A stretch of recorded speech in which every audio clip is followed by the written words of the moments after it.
Okay, so now this is the spoiler section. Spoilers. We already did a little bit of it, but I'll probably cut that out and put this in this section here. Yay, cutting. So there's a few spoilers that I want to talk about. First of all, Yoda's in the movie. You kind of mentioned it, but yeah, I didn't say Yoda specifically. Well, I think you said like something about like he talks to Yoda or something. You said his name. No, I did not say Yoda. I said someone gives him advice. Well, I mean, like when we're doing someone greets him. Oh yeah, I mentioned Yoda during the spoiler bit. But yeah, Yoda shows up. Basically, Luke, after like Rey leaves to go try to get Kylo to come back to the the Jedi Order.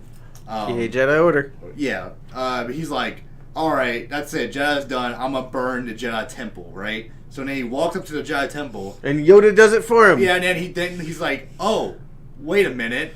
I don't have to because Yoda's here, and then Yoda just like lightning strikes it, and that's it. Yoda's like, yeah, this book, fuck them, you don't need them. Like, you don't need them. I think my favorite thing was like where Luke was like, no, those are ancient Jedi. It's like, did you ever read them? It's like, really? Yeah, I totally read them. She goes, and Yoda's like, yeah, they're not really page turners. They're not that important. Like, they're essentially, like, if you ever have seen the Jedi Archives, I'm not sure if you've ever seen the Jedi Archives. No, I don't know. Like, just a picture of them. Jedi Archives. I know, like, they're like a big deal. They are a very big deal. And here's the thing. They're really fucking massive. I'm just going to go to Google Images. Yeah, this is a part of the Jedi Archives. Oh, Jesus Christ. This is also a part of the Jedi Archives. These will be pictures on the screen, I guess. Yeah. I'll put these on the screen. Is this from the animated show? This is from the movie. Here's from the movie. Like, these are holocrons. Holocrons are like flash drives. A holocron carries like all the information on a specific topic, and it's organized on shelves upon shelves upon shelves. Yeah, but on the one he was at, it looked like it was just like a book. Yeah, because what do you think they get the information for the holocrons? I guess they're written down in books before that, and then the holocrons are essentially scanned books. Yeah. Okay. Makes sense. The thing is, there's a fucking lot of them. Yeah. And this is just the public library of holograms that you're seeing. Yeah, I feel like that there are secret holograms. Like this stuff right here is going through, like, I feel like many people won't really know what this is unless they're a diehard Star Wars fan, because I didn't really know what it was. I'm a so-so star. I'm not a super heavy. Because the thing is, I mean, I heard about them, but I didn't know what they were. The things about those books, though, is that they were supposedly like the foundation of what a Jedi is. And like the things like he taught Rey, like you have to feel with your emotion, you have to reach out and feel life and light and dark, life and death, cold and hot, things like that. Like you have to feel the balance in the world. That's what those books had written in them. The thing is, they were Jedi basics, the things that you were taught right out the gate, the things that are fundamental. They were fundamental pages. That said, they're not that important really. Because how quickly they can be covered now after probably thousands of years of their writing. He literally said like when he went through the temple, he was like, he's like, yeah, these are like thousands of generations old. And it's like, oh my god, like they had to at least like boil it down to like super basic. Yeah, like thing. They're understandable, and they're not that. It's not like it's covering fighting styles or specifically how to do one thing. It's Jedi basics. That's what I'm gathering from it. I don't know if that's true. It did have the Jedi Order's insignia on it, which is probably from when the Jedi were in power back before Naboo was invaded. So like before Episode 1. So those are really, really, really, really old books. Old. That said, they're probably not too important. And Yoda probably said, "Fuck it, this is something from the past. And to keep with Kylo's mentality of if you can't get rid of the past, you have to kill it." Right. And Yoda took that into faith because there was a lot of balancing in this movie. A lot of balancing. Mm-hmm. For sure, yeah. Like because you feel like I said, like Rey. You kept thinking that she was going to go to the dark side. They always hinted at that through like the trailers, like for this movie. I didn't see the trailers at all, but they kept saying that Rey was going to go to the dark side, and that's it.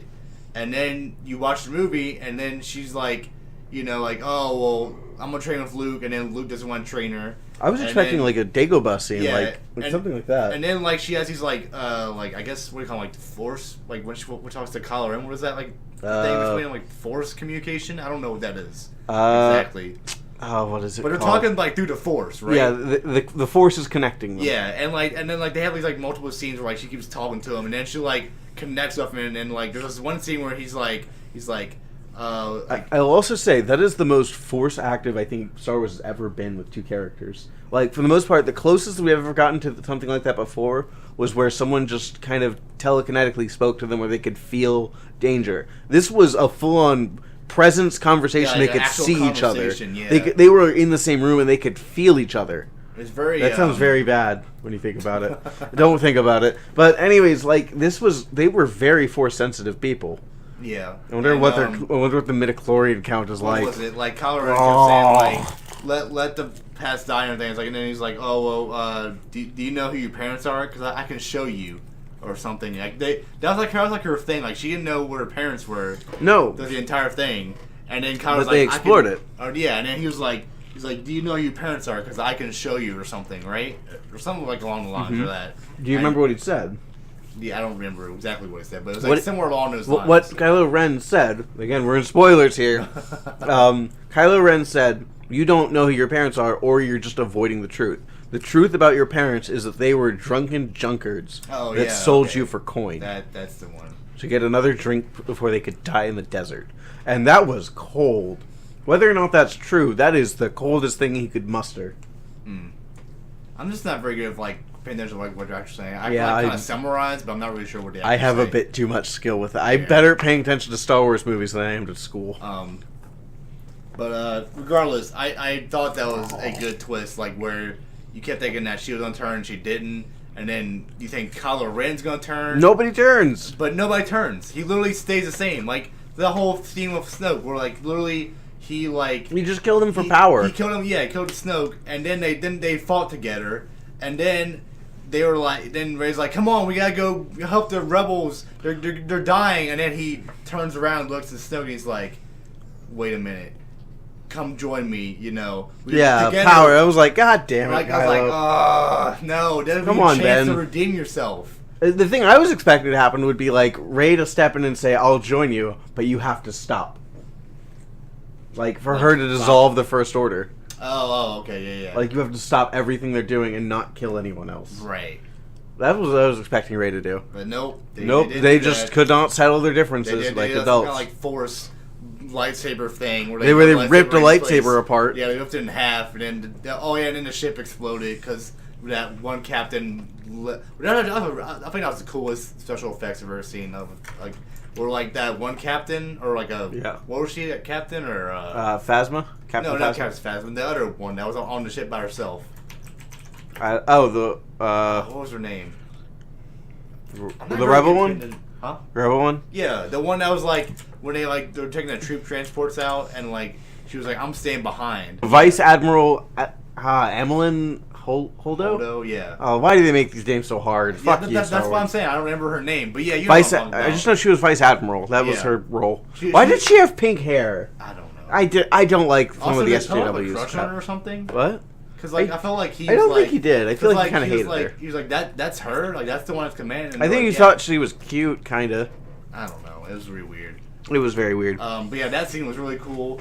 Also, I especially love the use of silence they had in that scene. That shows restraint. Oh yeah, like literally, it shows you how silent space can be. Like it's like this glorious, epic scene. And it's just like nothing. It's silence. Nothing.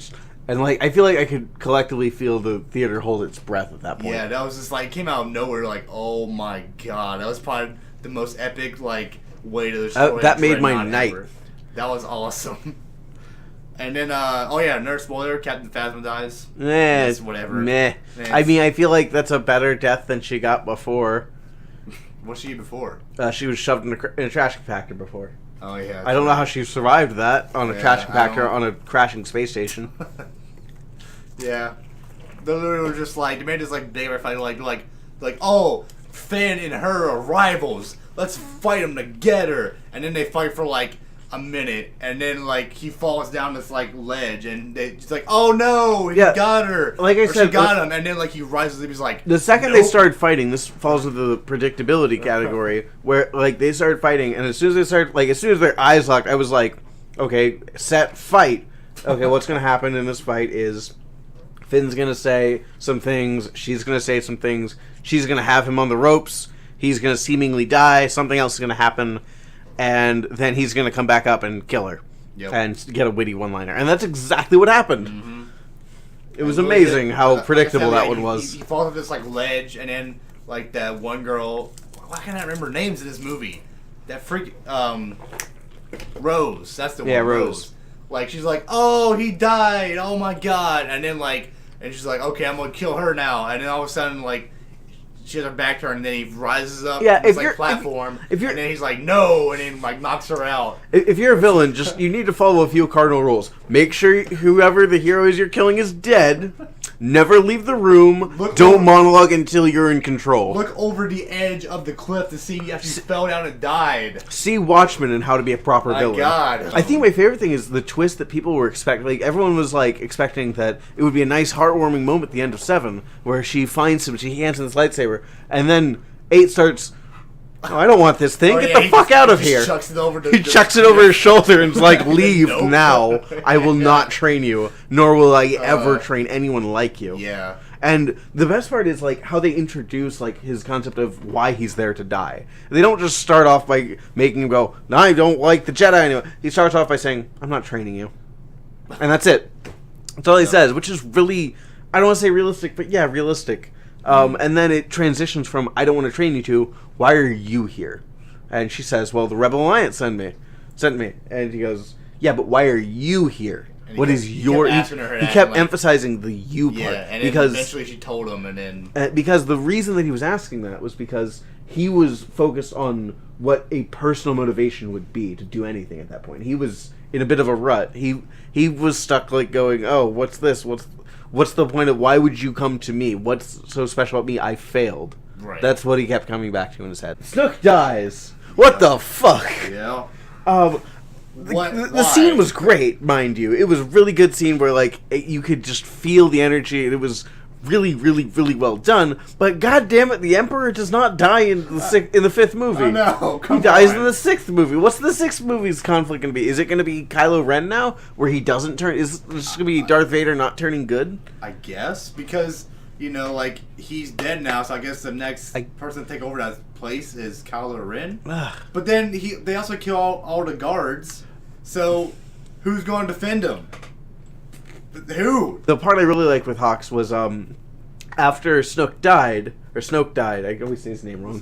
After Snooki died. Snooki died, yep. After Snoke dies. After Jersey Sword died. After Snoke dies, there's a moment where Hawks says, the Supreme Commander is dead, and Kylo turns to him and chokes him, and he says, our Supreme Commander is dead. I'm the Supreme Commander now. Yep. You do what I say. And that moment is... And there's also a bit of a power struggle you see between them, where Hawks wants to be in charge, but he realizes he's not a Sith Lord. Yeah. Which, I guess, that means that he is now. Yeah, that's what I was saying, because, he literally is the next, probably, in line to take over that throne, since he's dead. Oh my god, you know what I just realized? What? That, Luke must have seen the Plinkett reviews, because Plinkett points out the problems with the Jedi Order, and why the Jedi are so fucking stupid. Like Yoda saying Obi-Wan saying only a Sith deals in absolutes, which in its own right, the phrase only a Sith deals in absolute is an absolute. Because only Group A will deal in absolutes. Right. Is saying that only Group A, that's an absolute right there. Yeah. So yeah, I guess Luke learned from the internet that Jedi are bad. From his point of view, the Jedi are evil. I think another kind of big spoiler that I think everybody was kind of expecting to happen. I thought it was going to happen. I felt it. Princess Leia did not die. She actually survived. Which is interesting because she wasn't, obviously, she passed away last year. Yeah, Carrie Fisher passed away, I think, after they finished filming her parts for it. And, but she survived in this movie, so it's like, I don't understand. I don't get I don't know why she's the one of the 3 original, or I guess there's 4 or 5. Really? Yeah, you got you've got Chewie, you've got R2D2, you've got C3PO, you've got Luke. Yeah. You got 6 total, really. But Obi-Wan is of course gone. But we still have Harrison Ford. We still have. No, we did have Harrison Ford. Well, I'm saying the actor is still with us. Oh yeah. But we've lost Carrie Fisher, which really sucks. But of the 3 big people, we still have Luke and we still have Harrison Ford. Or We have Mark Hamill and Mark Harrison Hamill, there Ford. you go, No, his there you name is Luke now. Yeah. We have Mark Hamill and Harrison Ford still alive. Carrie Fisher has passed away. She's the one that's still alive in the movies, but those two are dead. It makes no sense. It's really weird. Like, unless they're gonna like play it off where like she like goes off to like a different planet. I hope and they then, don't. Never goes back. It's like, okay. But at the same time, it'd be really bittersweet if they killed her off in the movie. Well, actually, they did do that. Actually, like that part, like what was it? Kylo Ren, like they were like just trying to destroy the carrier, and he thinks about like killing her, right? Because he senses her in the ship, right? Yeah. And like he's getting ready to like push the button, and he puts it's off the trigger, and he's like, I'm not gonna do it.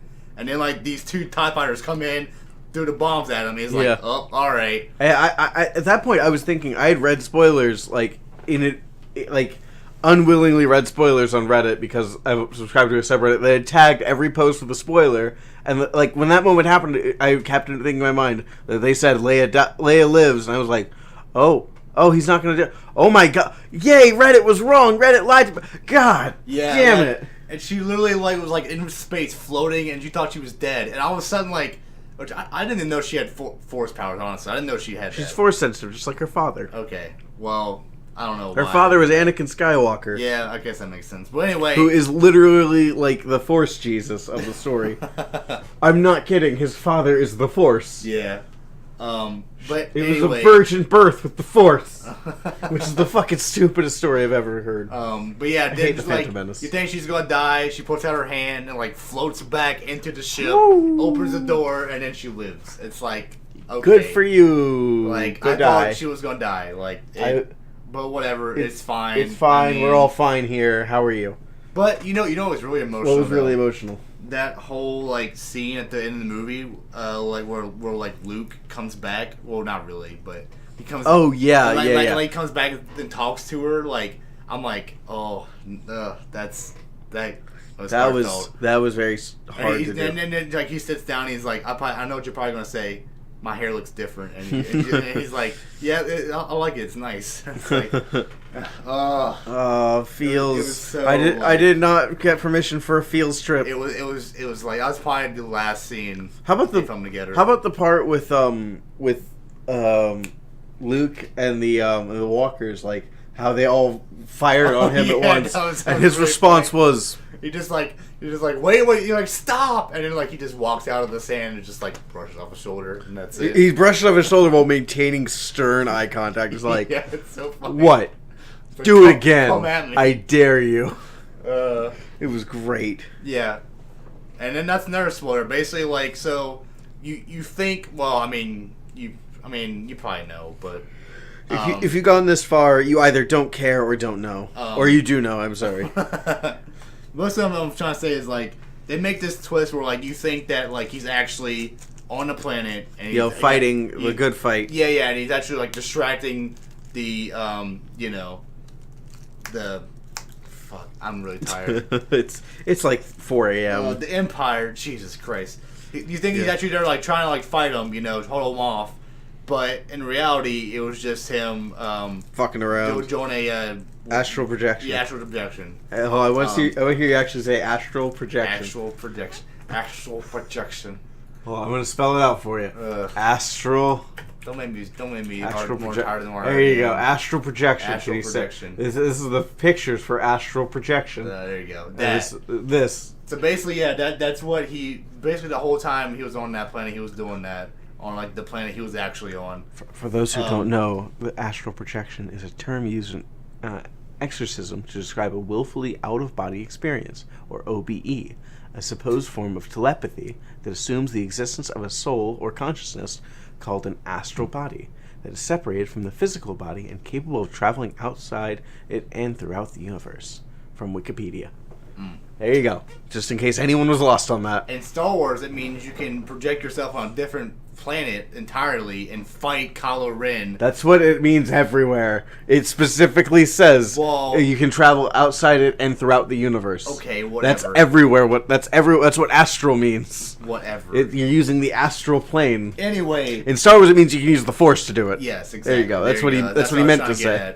But yeah, basically, like he fights Kylo Ren in that state, and then after he's done, basically Kylo Ren like stabs him, right? And then Kylo Ren realizes that he's not actually there. He just kind of like goes boop. Yeah, he's like, what? And then Luke is like, I'll see you later or something. What happens is he says to Kylo, if you actually hit me, if you actually try to kill me and strike me down in hatred, I will be with you wherever you go. Right. It's pretty much saying I'll haunt you, and not in the like ooh like the idea of you killing me out of anger.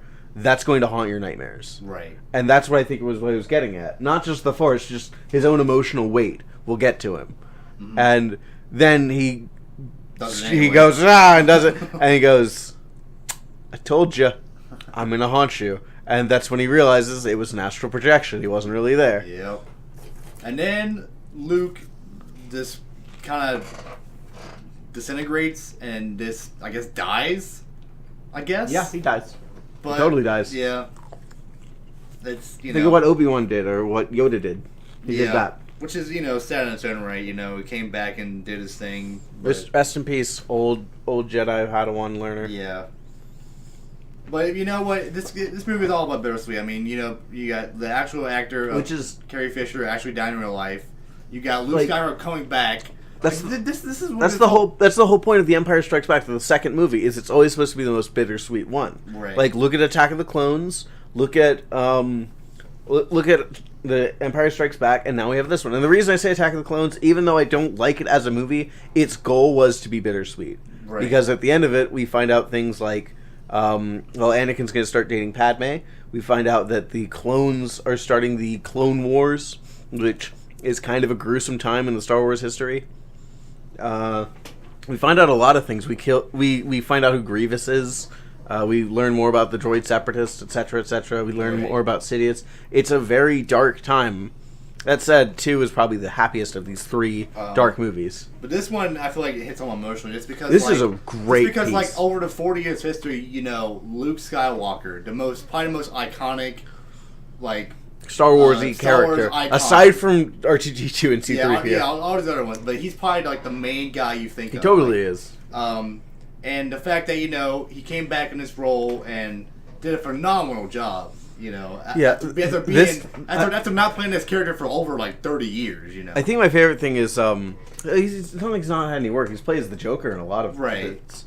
But my favorite thing is how I joked around with a lot of friends saying they didn't pay Mark Hamill enough to say anything in the 7th movie, but they got enough money for this movie for him to talk.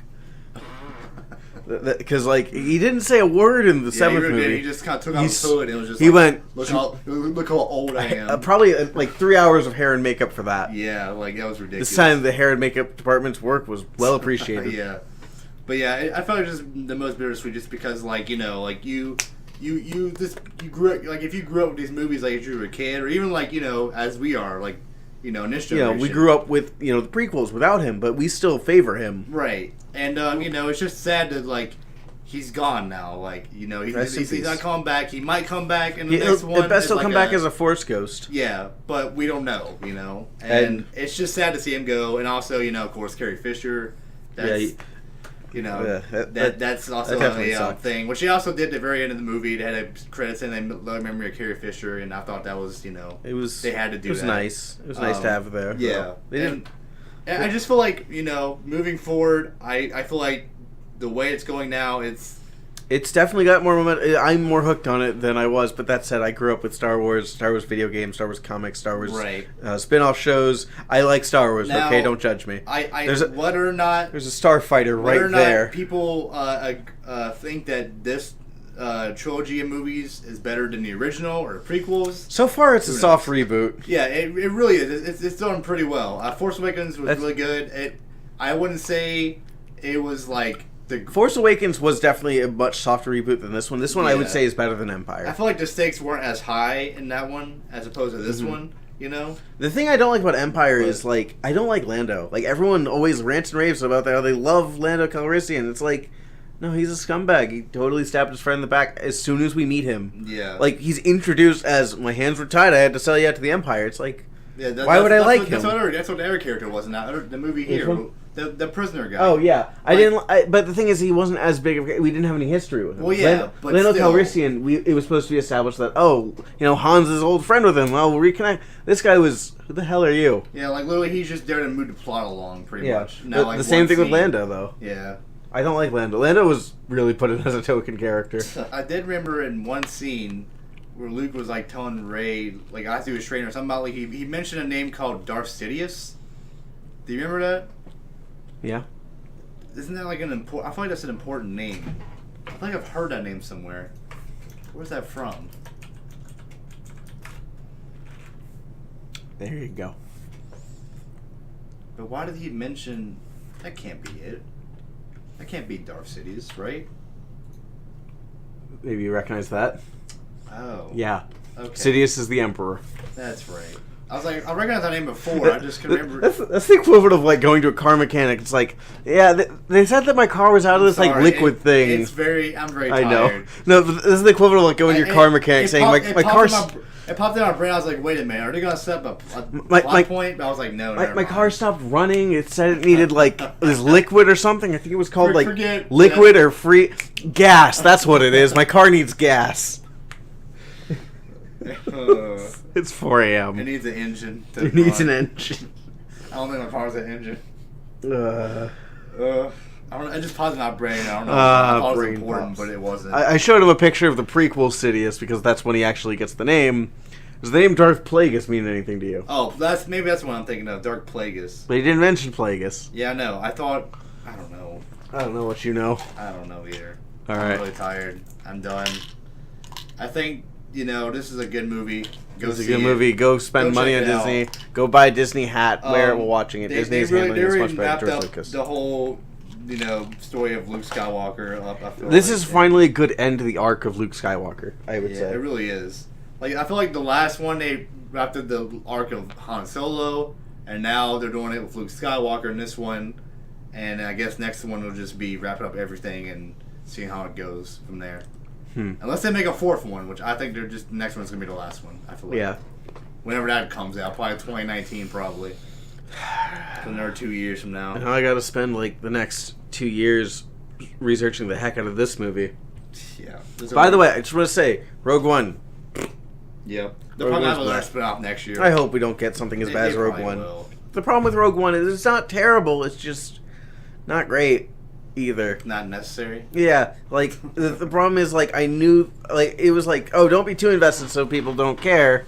It's like they're trying to make like Halo Reach, but not good. Yeah, the thing with Halo Reach is like they were good characters that you cared about. This one, it seemed like they were kind of restraining themselves from making characters that were too good so that they could kill them off more easily. Yeah. Eh. We're not saying it's bad. It's just I am. Good. Yeah. I'm saying Rogue One is bad. It should feel bad. The Darth Vader scene is really freaking awesome. Oh yeah, that was great. But that's about it. Like I don't want to watch, what is it, a 2-hour movie for 5 seconds of Darth Vader that's amazing.